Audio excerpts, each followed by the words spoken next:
Something I want to point out before we get into this video is that we originally only knew of Jaden Korr from the Jedi Academy video game, but thanks to the advents of the novels Crosscurrent and Riptide, we now have an official race, gender, and backstory for the Jedi. We also now have extensive knowledge of his adventures after and before the events of the game, which continues the story very well. See, Revan, you can have a good book based off a video game character that continues the story well. Why ain't you doing it? With that said, let's get started.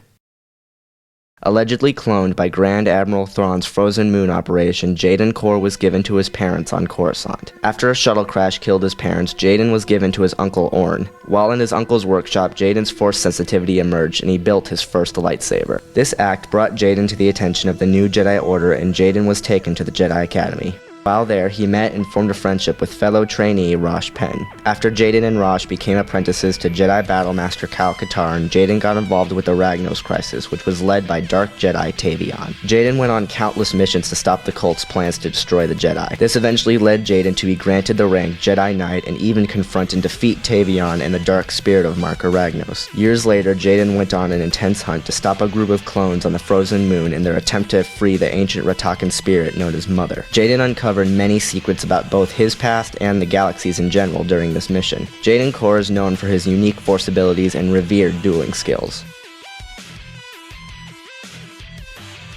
Born in 3982 BBY, Zayne Carrick was taken to the Jedi Temple at a young age. Over the years, he and his peers rose to the rank of Padawan and eagerly awaited the day where they would face their trials. However, unknown to them, their masters were actually part of a secret covenant with the charge of stopping the re-emergence of the Sith. Arriving late to what he thought was a knighting ceremony, and saw his fellow Padawans dead at the feet of their own masters. Zayne escaped, and teaming up with the Crook Crick, Zayne was hunted across the galaxy by his former masters. However, as time went on, the prophecy slowly came to life, and the real mastermind was revealed to be Darth Hayes, posing to be part of the Covenant. Hayes was defeated, and Zayne's name was cleared. Zayne then went across the galaxy in his mission to help those the Jedi couldn't.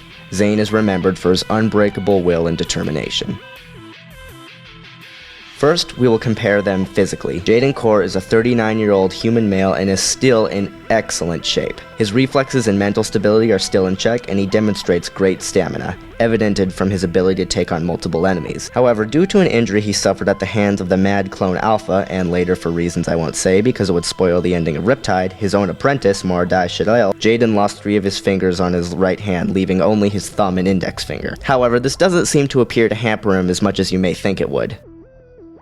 Zayne Carrick is a 21-year-old human male and is in excellent shape. This is thanks to not only his Jedi training, but his soldier training while on the run. His reflexes are reasonably honed, and his senses are still in tune. He is also a capable unarmed fighter, as he is able to go toe-to-toe with much bigger and stronger enemies, and he also demonstrates the ability to take a great deal of punishment and keep coming back for more. I would have to give Zayne Carrick the edge in physical ability, mostly because he is younger and demonstrates a higher pain tolerance and flexibility.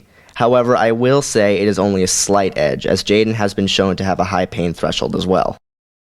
Now we compare them as martial artists and lightsaber duelists. Jaden Korr is one of the new Jedi Order's greatest warriors, and was highly revered by his classmates at the Academy for his skills. Remember people, he was trained by the Battlemaster of the Order itself. Due to his training, Jaden features an identical dueling set to his master, which means he specializes in Form 1, Shi Cho, Form 4, Ataru, and Form 5, Xian/Dejemp So. Form 1 is all about letting the flow of battle work with you, and is very random and precise. Although it is terrible against single opponents, it is excellent against large groups. Form 4, Ataru, is the most physically demanding of all lightsaber styles, and it involves a lot of jumps, flips, and kicks, basically charging in and overwhelming your enemy. Form 5, Xian/Dejemp So, is very aggressive and powerful, utilizing a lot of broad and powerful strokes and strikes. Also, due to Jaden almost constantly using 2 lightsabers, it does stand the reason that he has some skill in Jarkai dual blade fencing. Overall, like his master before him, Jaden is a one-man army, able to deal with single opponents and large groups very effectively.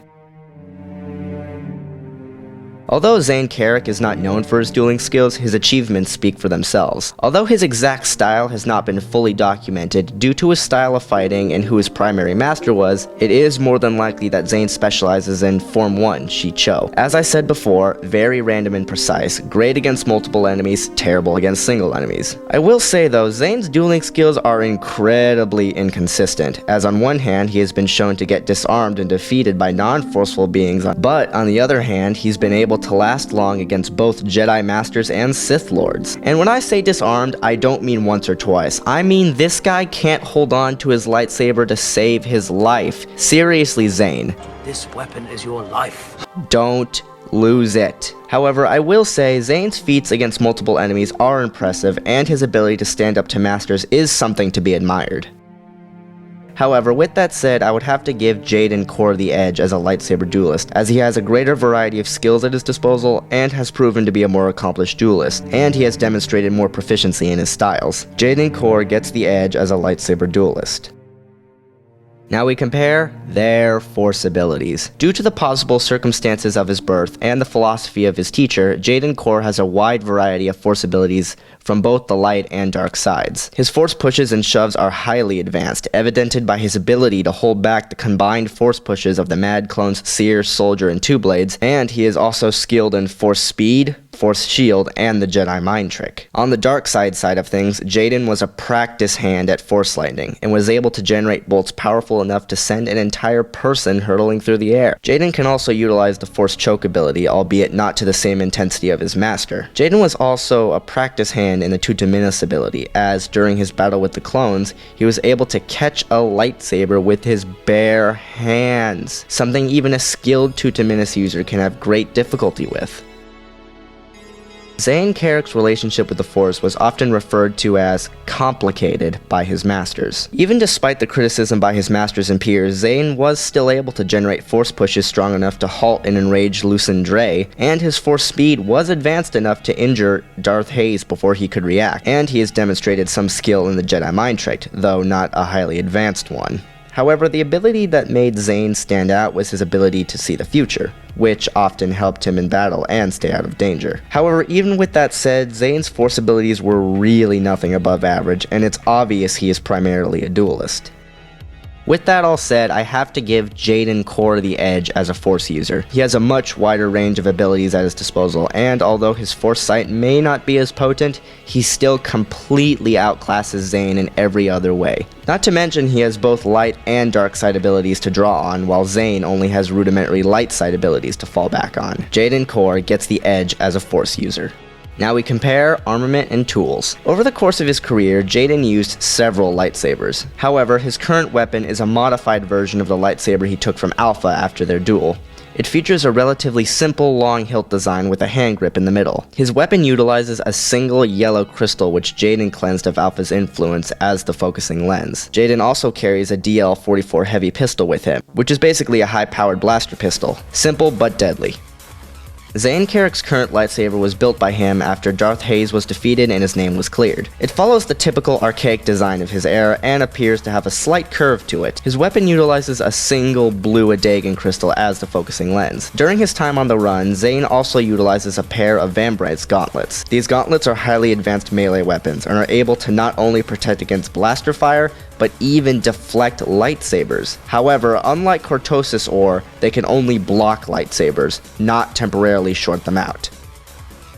As far as armament goes, I'm torn, as Jaden's lightsaber is more simple and is likely more technologically advanced due to the era in which they were made. But on the other hand, Zayne's Vambrace gauntlets are a much more viable weapon than Jaden's DL-44 pistol. With that said, I declare them equal in terms of armament and tools, as all their weapons complement for each other's shortcomings. It is worth noting though that if Zayne's gauntlets were made out of a material that can not only block a lightsaber but short it out, he would get the edge. And now, the verdict. As it stands, both combatants stand out among their respected eras, but in the end, I would have to say Jaden Korr would win. The reasons for this really come down to experience. Jaden is well over a decade older than Zayne and has a lot more battlefield experience. Not to mention, Jaden completely outclasses Zayne as a duelist and has a much wider range of force abilities at his disposal. In a fight between them, the only real advantage Zayne would have would be his Vambrace gauntlets and his foresight, but even those in the end would do little more than buy him time. And that, coupled with his weakness against single opponents and his average force abilities, means that in a one-on-one battle, Jaden would completely destroy Zayne. I declare Jedi Knight Jaden Korr the winner. Well guys, hope you enjoyed that Versus series. Please leave suggestions for future Versus series in the comment section below. And as always guys, it's just my opinion, nobody else's. But with that said, I hope you guys enjoyed, and I'll see you guys later.